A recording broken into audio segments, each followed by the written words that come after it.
8h01, de volta aqui com o Folha no Ar ao vivo pela Folha FM em 98,3. Muito obrigado pela sua companhia, muito obrigado pela sua audiência, todo mundo com a gente aqui no Face, no Instagram também. Obrigado aí por interagir com a gente, né? Sempre bom ter a sua companhia. Seja bem-vindo, bem-vinda. São 8h02 agora. Campos segue com tempo bom. Hoje vai ser assim, segundo o Instituto Nacional de Meteorologia. Máxima prevista de 29 e a máxima de 29, a mínima de 21 graus. Agora faz 24 graus aqui no centro da cidade. No programa de hoje, com oferecimento de Proteus, Unimed Campos, Laboratório Plínio Bacelar, vacina Plínio Bacelar, com Everton Luna na bancada, estamos recebendo com muito prazer a delegada Juliana Buchas. Ela é delegada de Polícia Civil, titular da Delegacia Especializada em Atendimento à Mulher de Campos, a DEAM. Estamos na Semana da Mulher, no mês da mulher, dia 8 de março, né? É próximo domingo, né? Não errei não, né? É próximo domingo. Dia Internacional da Mulher. E essa luta, esse crescimento, esse avanço aí das conquistas das mulheres pelo mundo afora. Teve o caso do Afeganistão agora, recente, né? E tem uma pesquisa realizada que traz aí números interessantes, que 60%, 68% daquela população apoia a queda do Ayatollah Ali Khamenei. Antes, no imperialismo do Shah, o Irã, ele conversava mais com o Ocidente. As mulheres tinham... Aí agora a gente já está vendo, tem mulheres aí que, né, usavam saias, mini saias. Esse sistema teocrático não permite absolutamente nada de exposição, quase que só os olhos, e olhe lá. Então, assim, a gente no século XXI ainda tem esses costumes, e aí muito mais complicado, porque é um problema em que você tem o governo interferindo na sua vida religiosa. Ou você faz, ou morre, ou uma coisa ou outra. Negócio muito complicado. São 8h04. Meu caro Everton, antes de você abrir esse bloco com a doutora Juliana, deixa eu só falar alguns números aqui. Tem gente que não acredita nos números, né? Mas, os números são norteadores. Eu sempre falo isso, eu gosto muito dos números. Hoje, são cerca de 107, pelo menos o último dado trazido aqui pela estatística, é de que o Brasil tem hoje 107.968 policiais civis espalhados pelo território nacional. Desse total, 27,8 são mulheres. Dessas mulheres, 24,8 são delegadas, que aí eleva o nível. Mas só em já ser mulher e estar na polícia é um passo importante. Uma em cada 4 policiais. Para cada policial civil, nós temos mais 3 policiais homens. Então, a proporção... Você tem lá um quarto, né? Você tem dividido isso aí em 4. A presença feminina cresce, mas majoritariamente os homens ainda dominam o cenário.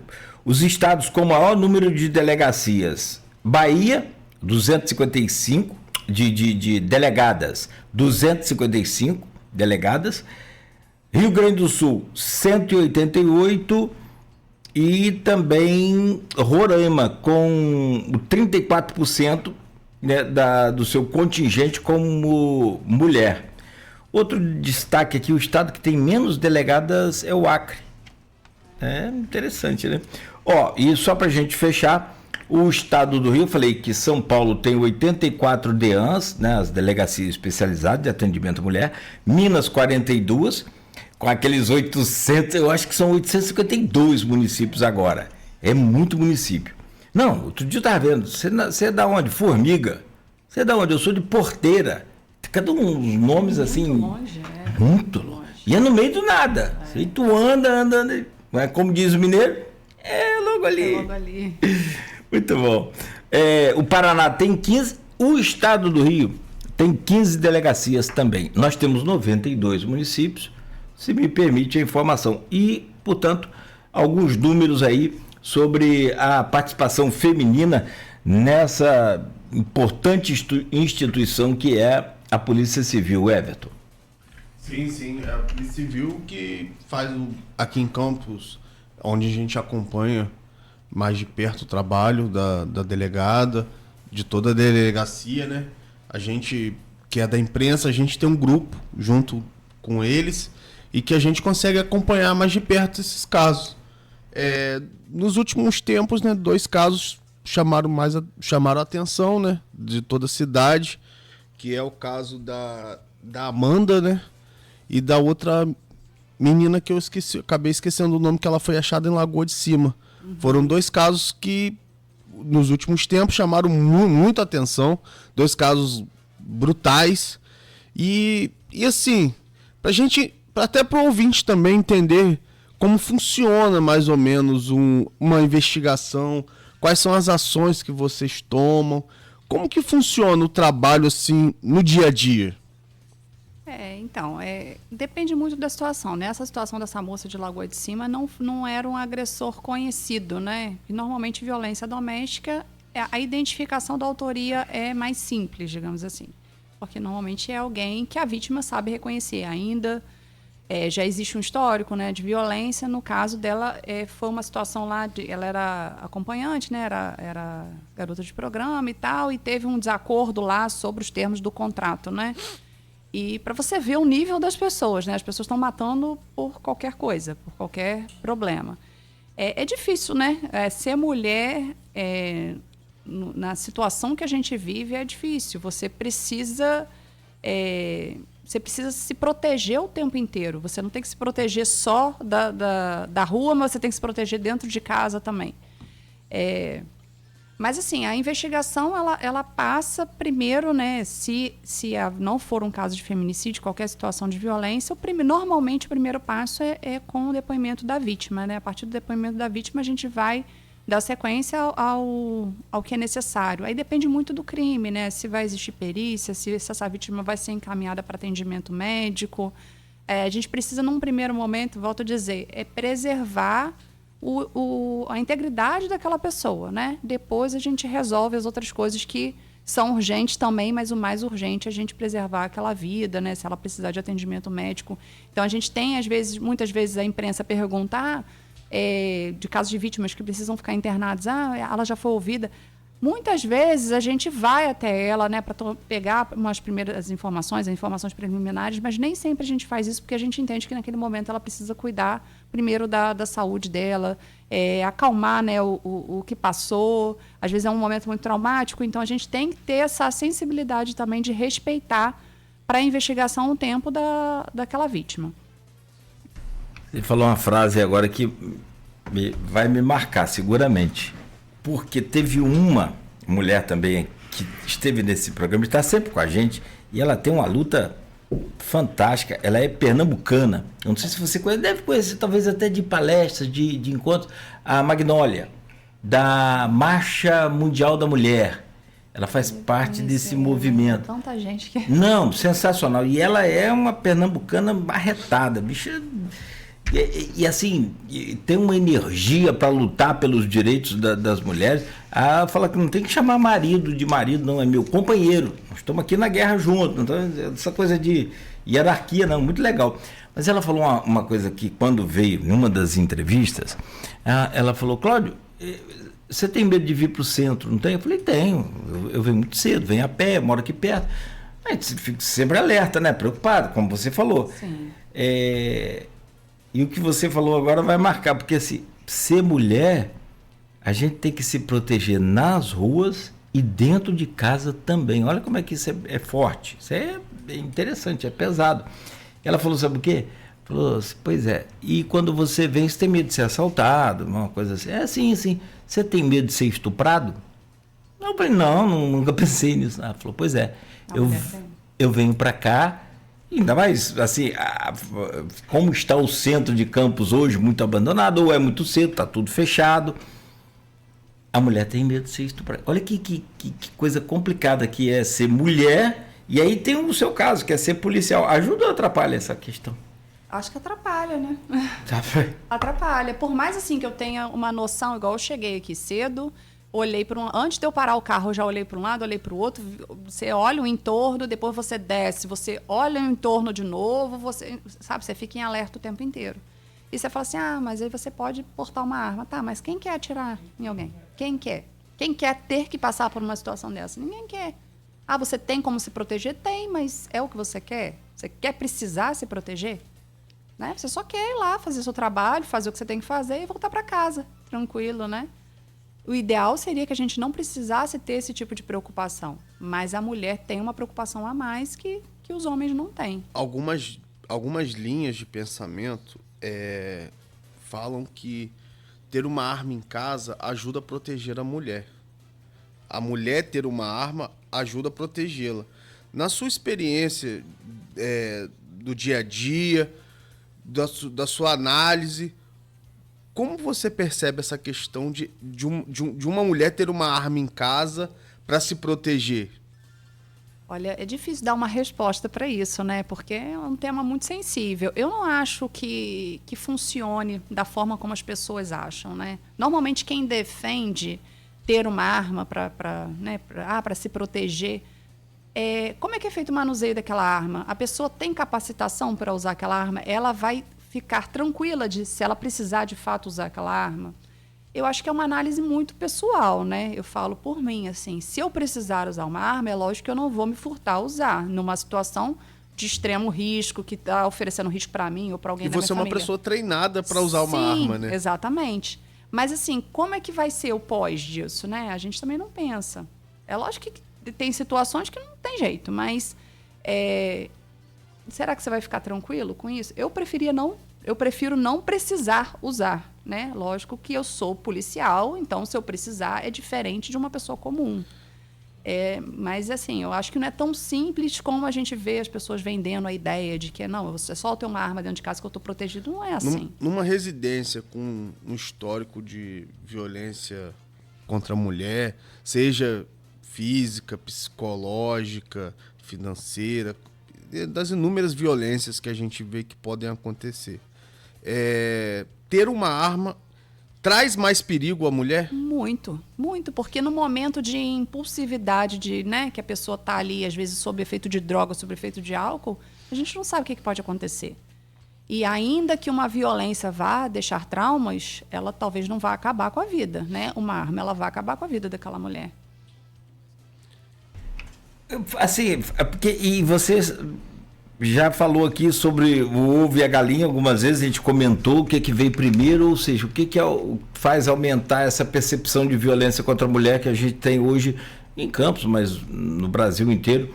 Se é o aumento de denúncia, porque a mulher está mais corajosa, ou se é talvez eficiência do próprio sistema que está captando melhor essas denúncias. Enfim, a gente fica sempre nessa dúvida. Agora, você falava sobre essa questão da delegacia da mulher e de ser policial, porque, na verdade, a porta de entrada para muitas mulheres, que pode ser a saída daquele sofrimento, é a delegacia da mulher. Porque essa responsabilidade de estar à frente de uma importante instituição como essa, numa cidade que é também conservadora, né? Esse negócio de conservadorismo eu sou conservador, depende até que ponto que as pessoas são. Eu acho que as pessoas confundem, né? O que é o conservadorismo. Igual a história da submissão, que muita gente fala, né? Não, porque a mulher tem né, algumas religiões que falam, não, que pregam que a mulher tem que ser submissa. Mas a submissão, o que é a submissão? Eu acho que as pessoas confundem, interpretam errado, né? O que significa aquela palavra? Assim, eu não tô querendo entrar em mérito de religião, nada disso, não.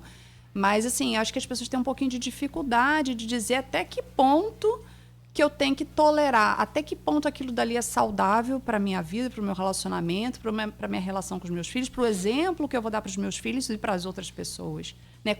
O que eu quero deixar? Para quem eu sou capaz de influenciar. Talvez eu não consiga, né, na minha vida cotidiana, influenciar um monte de gente. Mas aquelas pessoas ali que vivem, né, que convivem comigo, eu quero deixar alguma coisa de bom, eu quero deixar um exemplo bom. Né? Ninguém é perfeito, né? Ninguém está falando disso aqui.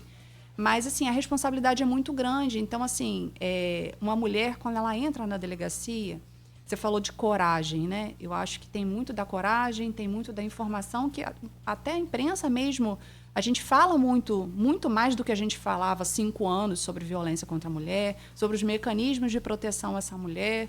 Então, assim, eu acho que é um conjunto de fatores. É recrudescimento das leis, que não basta, né? Porque a gente só funciona, a lei só funciona se ela for efetiva.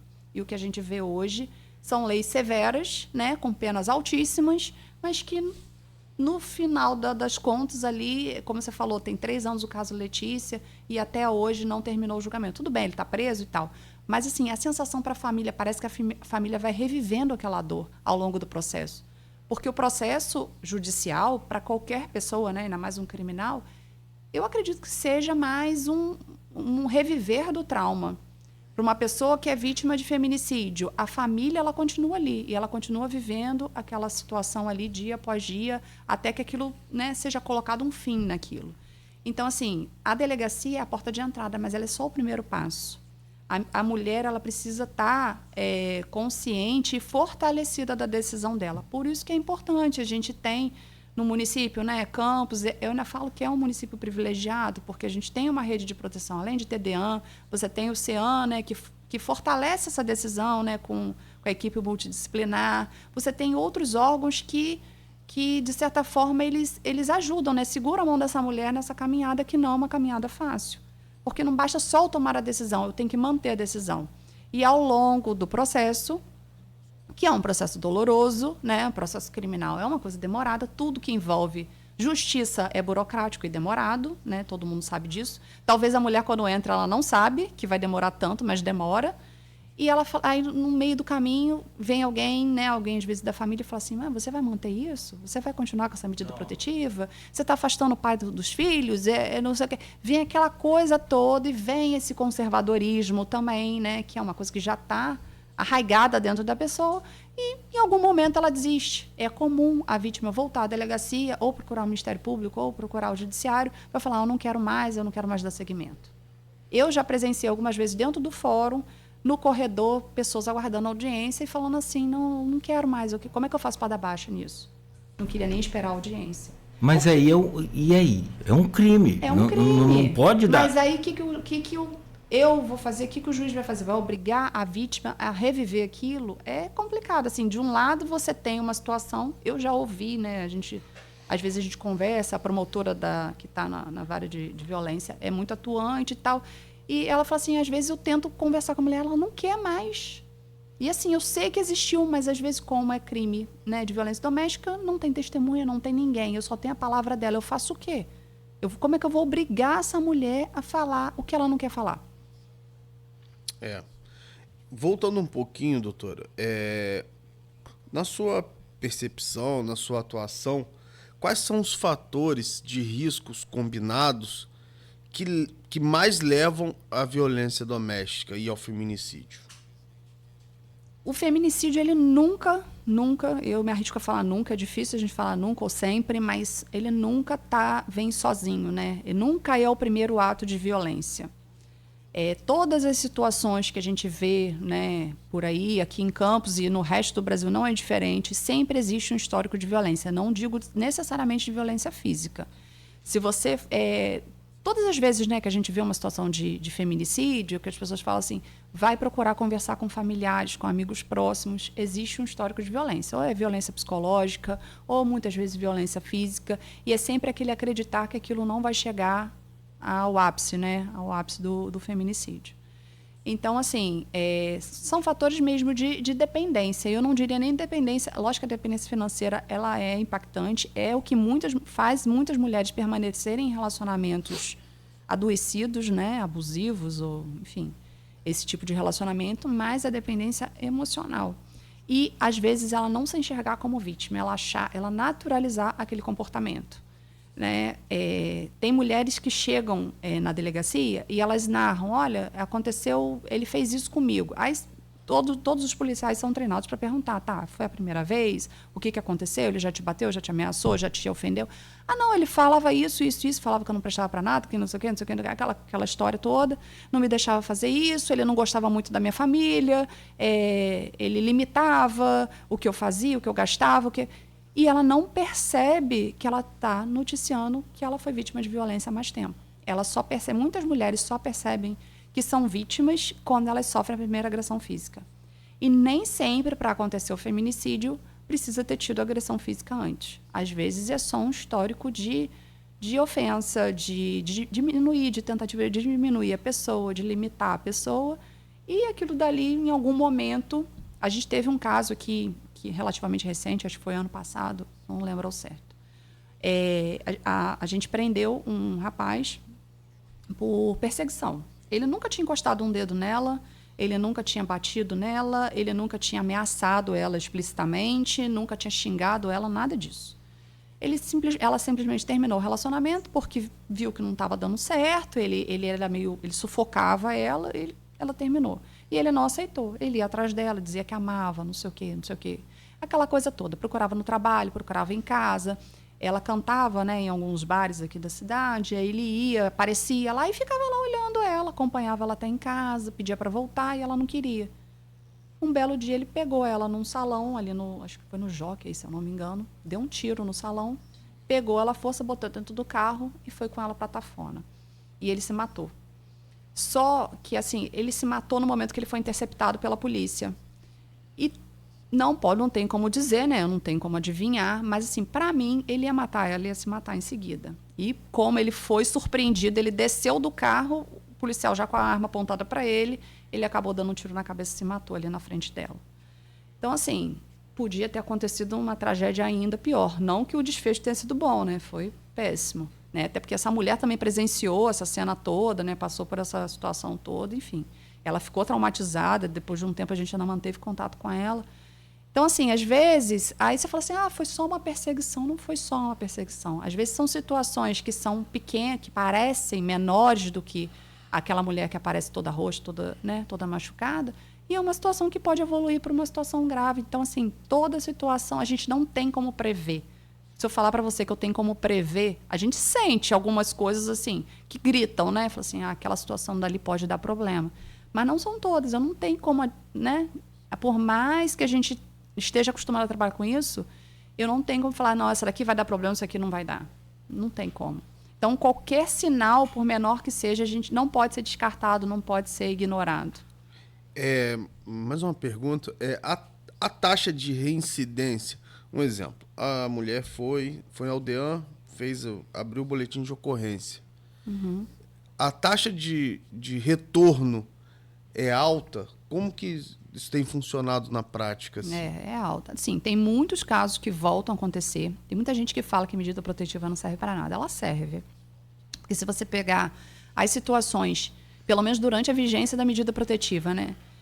A gente faz essa análise para ver o quanto que ela está funcionando. Eu tenho muito caso de descumprimento de medida protetiva, muito mais do que o ideal, mas a taxa ainda de não descumprimento é muito grande, muito maior.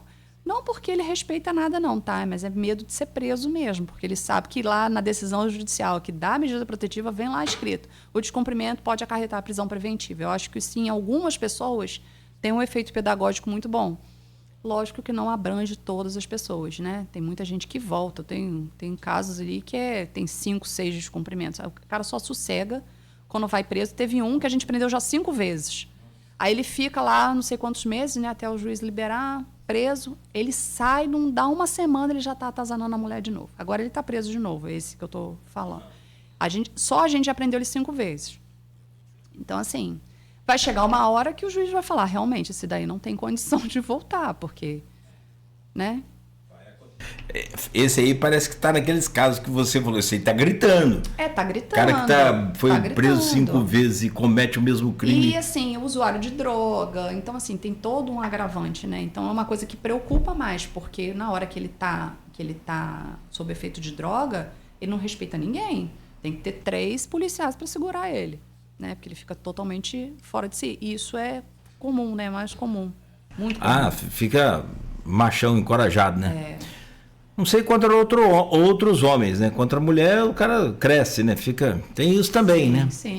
Agora, doutora Juliana Buchas, delegada de Polícia Civil, eu gosto sempre de repetir, porque tem gente que está no rádio, que chegou agora. Quem é essa pessoa que está falando lá? Tem que lembrar disso. Para quem tem a imagem aqui, tá beleza.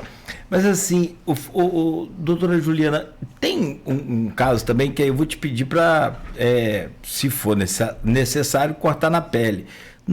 Pegando no começo do programa, você deu uma deixa lá falando sobre a preparação de toda a corporação. E aí passa também pela Polícia Militar, que é quem está lá naquele primeiro atendimento, naquela coisa ali de ocorrência, né? Que também já melhorou muito. Mas eu tenho aqui algumas dessas lideranças de movimentos, não mulher, nunca nenhuma, eu tive com nenhuma, mas algumas delas falaram da Cláudio, que na delegacia, alguns policiais, e é aquilo que a gente falou também, psicologicamente a gente acha que está fazendo certo, mas será que a gente está fazendo certo? Por isso a preparação. Alguns policiais falam ou chegam a dizer, você tem certeza que você quer fazer uma queixa, crime contra o seu marido, o seu companheiro? Como é que é lidar com isso? Você tem essa informação? Tem como? Talvez assim, o melhor dos mundos seria uma delegacia só com mulheres? Não, os homens são necessários, né? Até para esse trabalho de rua, né? E por incrível que pareça, eu recebo muito elogio dos homens, de atendimento de homem. Mulher, às vezes, até, eu acho que talvez fruto até dessa cultura, né, de naturalização de violência, do que a gente, né, de outra geração, né, não é dessa geração agora. A gente, às vezes, minimiza, né, e eu falo muito isso com eles, assim, a gente tem reuniões de vez em quando, né, para a gente tirar alguns problemas que a gente identifica, a gente conversa com outros órgãos para saber como é que a reclamação chega para lá, o que precisa melhorar, até porque está sempre renovando policiais, né? Agora a gente recebeu policiais, aí teve alguns policiais que saíram, foram para o expediente, então aqueles policiais do primeiro atendimento, eu estou com 3 policiais novos, né? Assim, novos de polícia. Então, assim, é tudo, né? Aos pouquinhos você vai lapidando ali, né? Como eu falei, nem todo mundo tem perfil para estar ali, mas está ali, né? Porque a pessoa precisa se capacitar ao longo do tempo, aprender a trabalhar, aprender a validar aquilo dali que ela está ouvindo, a não julgar. Eu falo muito para as meninas que trabalham, né? Para as mulheres que trabalham lá, assim, gente, cuidado muito com o olhar, porque mulher tem muito isso, né? A gente falou dos comentários, isso vale para todo mundo. As pessoas julgam o tempo inteiro. Elas, às vezes, num olhar, você não precisa falar nada, mas você está julgando a pessoa. E a pessoa, às vezes, se sente acuada. Fala assim, pô, eu estou falando, essa mulher está me olhando com essa cara aqui. Ou está uma conversa paralela, como se aquilo ali que eu estivesse falando para ela não importa. E mulher fala demais, né? Então, eu falo para elas, gente, na hora que vocês estiverem atendendo alguém, não fica achando que é só mais um caso. Aquilo dali é o caso da vida da pessoa. Então, a gente precisa... É igual ao hospital, que às vezes você sente que você não é ouvido, porque ali você é mais um caso. É o que eu falo, gente, ali vocês estão lidando com uma vida. De 10 delas, 9 voltaram para aquele relacionamento. Se você resolver, se você salvar a vida de uma mulher, já valeu a pena. E você só vai conseguir fazer isso se você tiver a consciência que aquilo ali é a história de vida daquela pessoa. Para você é só mais um caso, mas ali é a história de vida dela. Então, a gente precisa dar a importância que a situação tem. Não é levar, não, vou aqui, vou fazer de qualquer jeito para eu acabar logo. Não pode ser assim. Eu sei que com o tempo, por isso que a gente busca sempre renovar esse primeiro atendimento, porque é cansativo realmente. Você ouve todo dia várias histórias semelhantes. Então, a gente busca, porque assim, porque é cansativo para a pessoa não começar a achar assim, não, é mais um, vou aqui digitar qualquer coisa e vou mandar essa mulher embora. A gente precisa ter esse cuidado, né? Porque às vezes ali você perde a pessoa.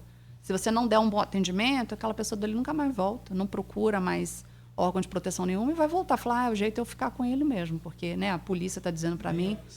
A polícia deu jeito, quem vai dar? Exatamente. Se a polícia está dizendo, você tem certeza? Não tem que perguntar se tem certeza. Se a pessoa está ali, ela já pensou, ela não foi no impulso, ela foi ali porque ela já pensou sobre aquilo.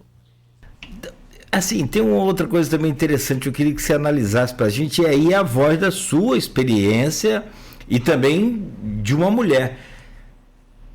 No contexto todo, não da sua delegacia especificamente falando, nem só talvez de Campos. Campos me parece uma cidade muito violenta contra a mulher. Talvez por toda essa coisa histórica nossa, uma das últimas a abolir a escravidão no Brasil. A gente tem umas coisas, uns karmas aí bem complicados. Mas eu queria entender, a gente está enxugando o gelo nesse combate de violência contra a mulher? Porque assim, tem ótimas medidas. Tem uma, por exemplo, que eu não sei o nome que deu, toda vez eu esqueço. Eu acho que é Bar Amigo da Mulher.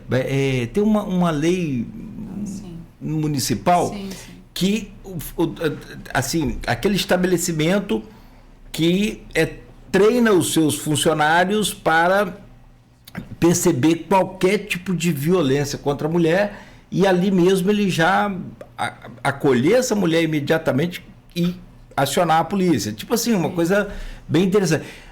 Essas ações são importantes. Eu sou muito apegado à criança. Acho que o caminho para a gente está lá no banco escolar. Mas eu repito a pergunta. Você acha que a gente está enxugando gelo nesse processo ou avançamos? Avançamos. A gente tem muito a avançar, né?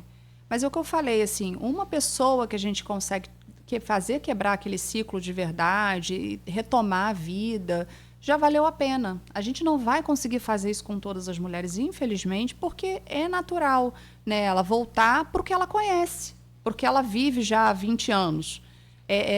Seria muito bom se ela fosse, como você falou, a delegacia é a primeira porta. Depois ela vai ter que encarar todo aquele processo, o processo de separação, de afastar, né, entre aspas, os filhos do pai daquela convivência diária, de mostrar para eles que aquilo dali não é natural.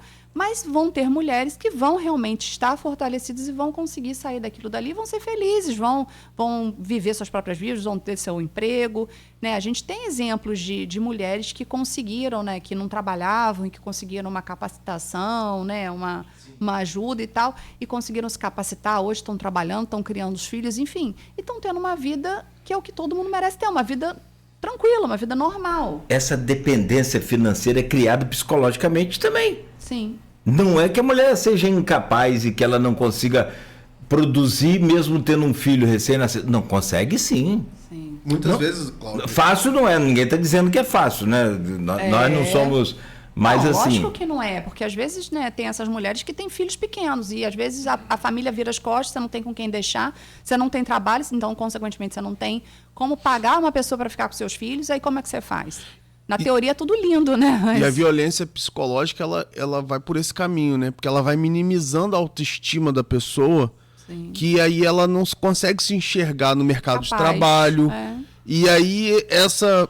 Rapaz, tem gente, o cara que fala, rapaz, quem vai querer você? Você foi feio, Quem vai querer você com um filho pequeno? Quem vai querer você? Exato. Você não presta para nada. Ele vai minando a autoestima da mulher, né? Até ela acreditar que ela é aquilo que ele está dizendo que ela é. Sim. Delegada, assim, a gente vê que os direitos das mulheres evoluiu muito nos últimos 30, 40 anos. E ainda tem muito a evoluir. Uhum. Como você enxerga, assim, pela estatística, pela quantidade de casos, da diferenciação entre as gerações mais antigas e as gerações mais jovens? Eu acho que o nível de tolerância, né, de aceitação das coisas está muito menor, até porque hoje em dia as mulheres estão, né, a grande maioria não, mas boa parte das mulheres estão no mercado de trabalho, elas estudam, né, as pessoas têm mais informação, você busca, né, se apoiar em rede de apoio. Tem as pessoas, assim, rede de proteção realmente da mulher. Se você parar para pensar, antes da Lei Maria da Penha, casos de agressão, de violência física entre homem e mulher ia para o juizado especial, né? Nem prisão dava. Então, você pagava uma cesta básica ali e resolvia. Isso não é de muito tempo, tem 20 anos a lei. A lei vai completar 20 anos agora.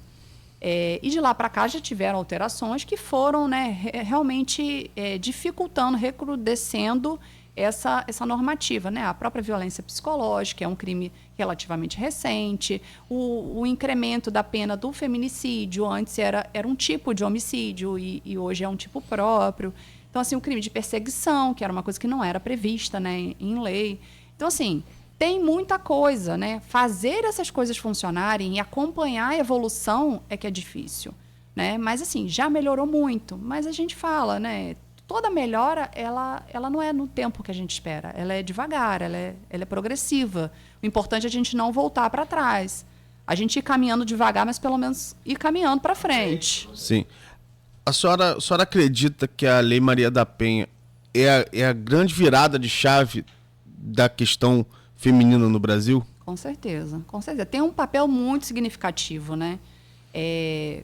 A medida protetiva, volto a dizer, assim, ainda que muita gente trate aquilo como um mero papel, ela tem uma força de decisão judicial. Ela tem uma força, não, ela é uma decisão judicial.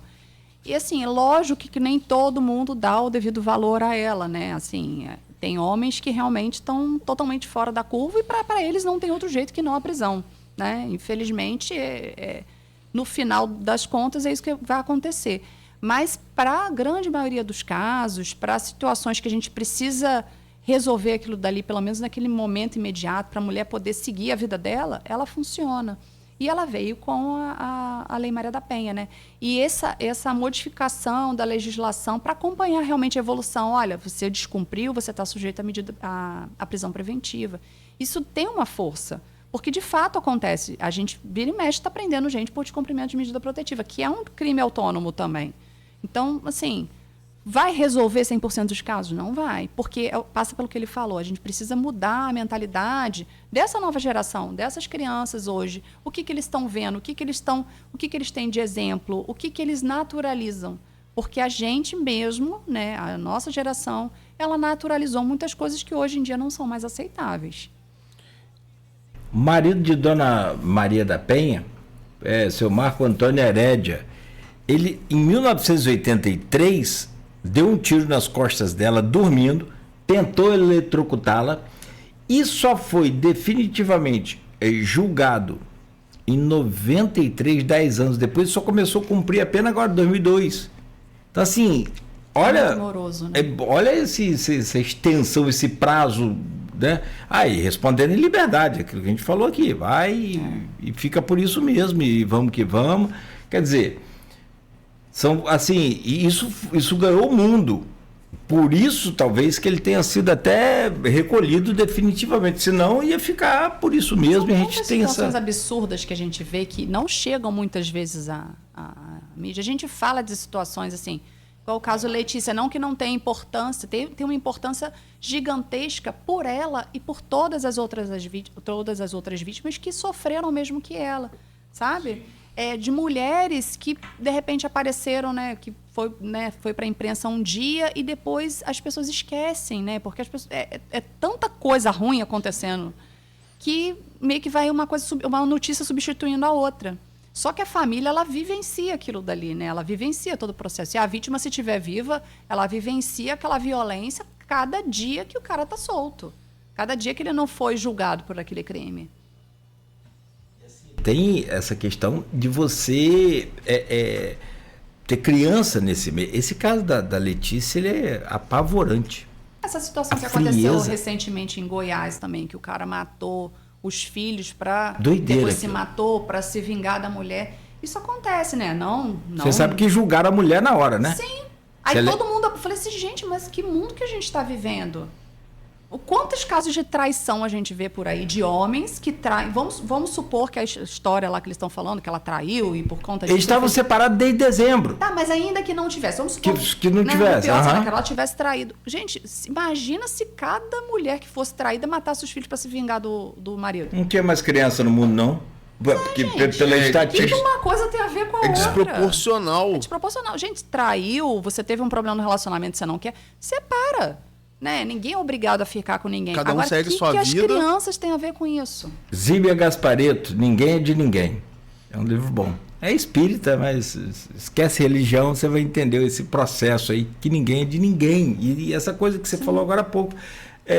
Que história é essa, né? E o pior são os julgamentos. Eu fiquei estarrecida com os comentários, de achar que não, tá, né? Ele fez certo. Falou assim, gente, não acabou até esse negócio de legítima defesa da honra, que existia não tem muito tempo, né? Que pegou a esposa traindo, então tem o direito de matar ela. Gente, isso não existe. Não existe. A gente não existe nada que justifique violência. Nada. Estamos no caminho? Estamos, devagar. Pra gente chegar aqui assim, ó... Devagar, mas estamos. Daqui a pouco, ano que vem... Já foi pior. Já foi pior. Já foi muito pior. Antes era naturalizado, né? Sim. Antes era natural. E eu acho que hoje... A gente ainda tem muito para avançar, né? A gente tem muito ainda para informar, a gente tem muito para fortalecer essas mulheres mesmo, mas a gente está caminhando, de passo de formiguinha, mas a gente está caminhando para frente, pelo menos. Uma pergunta agora do ouvinte nosso, o Renato, ele está sempre com a gente aqui e é muito interessante. Tem um dado que eu tenho pessoal, assim...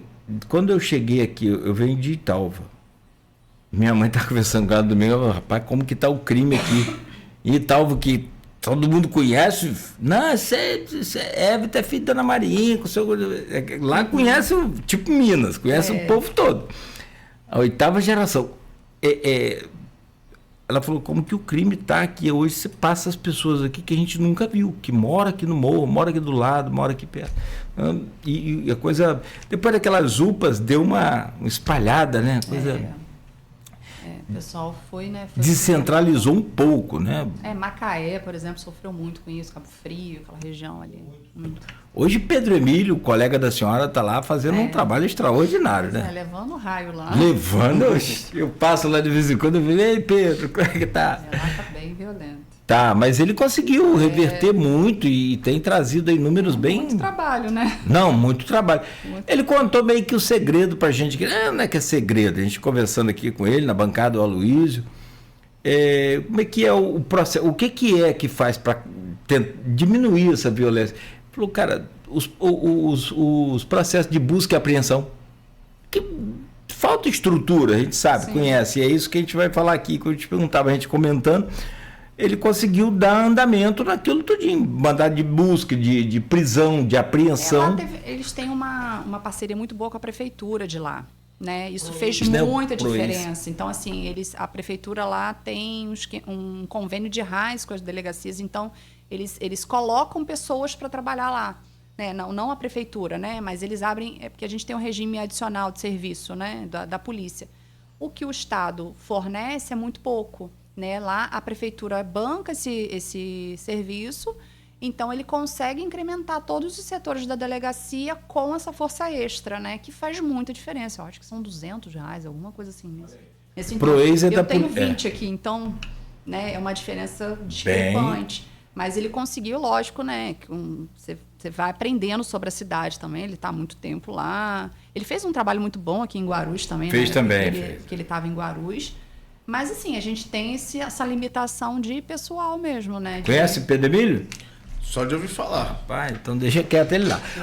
Doutora, não, e a pergunta do Renato tem tudo a ver com isso, essa questão de números de contingente. Quando eu cheguei de Italva, em 1992, Campos tinha quase 1.500 homens no batalhão da Polícia Militar. Uhum. Tá, tudo bem que tinha 111 DP com o caldeirão do inferno lá, que era como é que fala lá, a casa de custódia, junto, anexada ali. Era tudo junto. Era doideira. O negócio ali era... Dia que tinha movimento lá, rebelião, meu filho, parava a cidade toda, porque é no centro. Gustavo. Carceragem, né? Era uma carceragem. É mesmo, muda de nome, mas a função, né, é isso mesmo. É tudo junto. E hoje nós temos aqui o quê? Uns 800 policiais militares. Se você tirar o plantão, você cai aí para quanto? 300, 400, tem enfim. Muito policial, né, doente, enfim, ficando afastado, doente, exato. afastado, porque a luta é grande. Né? É sobrecarga. Você já tem lugares aí que você não entra com facilidade. E aí o Renato diz aqui, ó, bom dia a todos. Juliana, onde o sistema está falhando na medida protetiva? Ele completa. Não existe uma vulnerabilidade muito grande, ficar dependendo somente da autoconsciência do agressor, onde a senhora vê que pode melhorar para as mulheres não morrerem mais, mesmo depois da denúncia. Não, as situações de risco de vida mesmo, a gente é porque é difícil a vítima optar por isso. Existe o abrigo aqui em Campos, né? Como eu volto a dizer, apesar de todos os pesares, a gente tem um aparato um pouquinho melhor do que em algumas cidades do interior. Existe o abrigo, né? Que é um abrigo sigiloso para essas vítimas que a gente vislumbra o risco de morte, né? De feminicídio. Só que é muito difícil a vítima aceitar ir para esse abrigo, porque nesse abrigo ela perde contato, tirando com os filhos menores, ela perde o contato com toda a vida exterior, né? Então, assim, você ficar num lugar que você está protegida de fato, né? Porque nem a gente sabe onde fica, né? A pessoa responsável vai à delegacia buscar, a gente não tem acesso, mas, em contrapartida, se você tem um emprego, você tem que sair do emprego, se você, né? É uma situação complicada. Eu acho que, respondendo a pergunta dele, a maior dificuldade que a gente tem é essa burocracia realmente, né? A lei existe, né? A gente tem a pena lá, mas para a gente fazer valer a efetividade dessa lei, ela é demorada. E eu não vou dizer que isso é culpa de ninguém, porque realmente o sistema, né? O sistema processual penal, ele exige toda uma cautela, porque de um lado você está lidando com aquela vítima, de outro lado você está lidando com uma pessoa que até que se prove o contrário, ela tem presunção de inocência. Então, você saber dosar ali, demora, né? As coisas demoram, efetivamente não são do jeito que a gente gostaria que fosse. Aconteceu agora, a gente conseguiu prender agora, é ótimo, é o melhor dos cenários. Mas nem sempre a gente consegue. A partir daí, se a gente não prendeu em flagrante, a gente depende de um mandado. Esse mandado eu tenho que pedir, vai para o Ministério Público para dizer sim ou não, e dali ele vai para o juiz. Esse trâmite todo, até a expedição do mandado, não é uma coisa rápida. E geralmente levam quantos dias, doutora? Depende muito, assim. Eu já tive mandado que eu consegui em menos de 24 horas e já tive mandado que levou 2 meses. Porque depende de uma série de fatores, né? Na verdade, está todo mundo sobrecarregado, né? A gente tem muita coisa, o judiciário está também atolado de serviço, aumenta para a gente, aumenta naturalmente para eles, né? O juiz tem que fazer audiência, então tem o dia dele da audiência, então vamos supor que eu distribuo um pedido de um mandado no dia que o juiz está na semana de audiência. Quando é que ele vai ter tempo para analisar aquilo dali? E ele não pode analisar de qualquer jeito, né? Porque ele está falando da liberdade de uma pessoa. Então é difícil. O caso não, e esse ano tem eleição. E aí os juízes titulares das varas vão para um extra. Então, eles vão acumular ainda. Eles acumulam os dois. Então você imagina. Porque não tem, gente. Na verdade é que não tem. Lugar nenhum está sobrando servidor. Nenhuma instituição está sobrando servidor. Não está Aí tem gente que aposenta, tem gente que adoece, né? E aí... Que se bem que essa eleição estadual, ela não tem tanta, mas eleição municipal na terra de Garotinho não tem folga pro juiz, não. Conversa lá porque é uma cidade grande, é uma cidade interior, mas é uma cidade grande, né? Com uma representatividade da política regional. Exatamente. Perfeito sua análise. Tem um caso aqui, só para a gente fechar, você viu que foi em Minas, Tribunal de Justiça de Minas Gerais, aquele desembargador, deixa eu ver aqui, Magid Lauá, da 9ª Câmara Criminal do Tribunal de Justiça de Minas, ele voltou atrás agora, porque um homem de 35 anos casou com uma menina de 12. Mas é porque tem consentimento. A família da menina consentiu, ou a menina consentiu. Quem é que de 12 anos tem capacidade para consentir? tá falando uma mãe, melhor do que eu que sou só pai.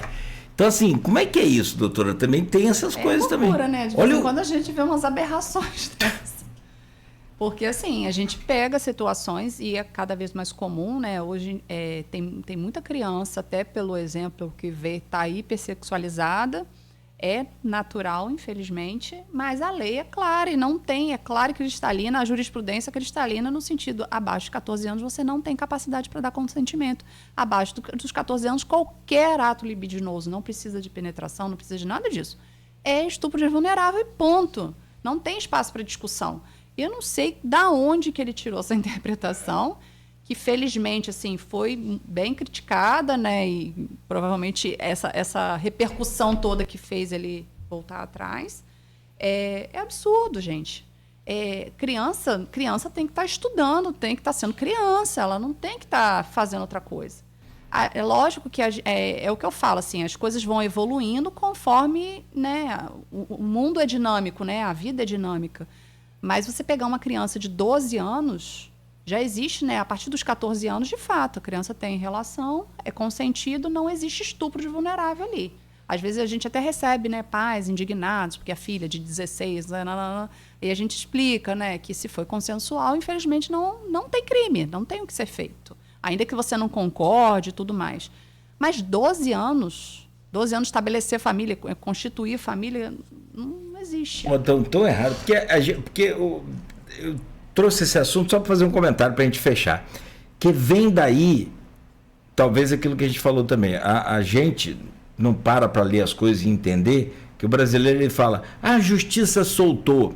Calma aí, a polícia prendeu, não, a justiça não.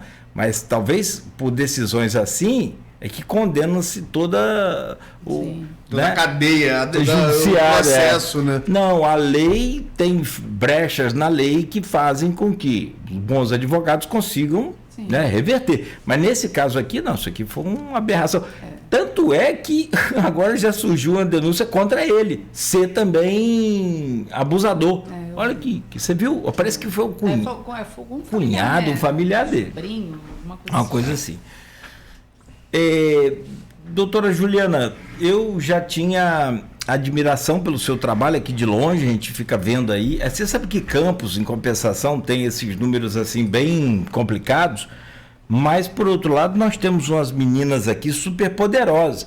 E assim, não estou rasgando seda não, é fato, é realidade dessa questão de falar de meninas super poderosas, haja visto o final de ano do Executivo e Legislativo do município naquela disputa de 2024 na Câmara Municipal entre aprovar o orçamento ou não. Quem que entrou ali tudo e deu um pé no freio ali?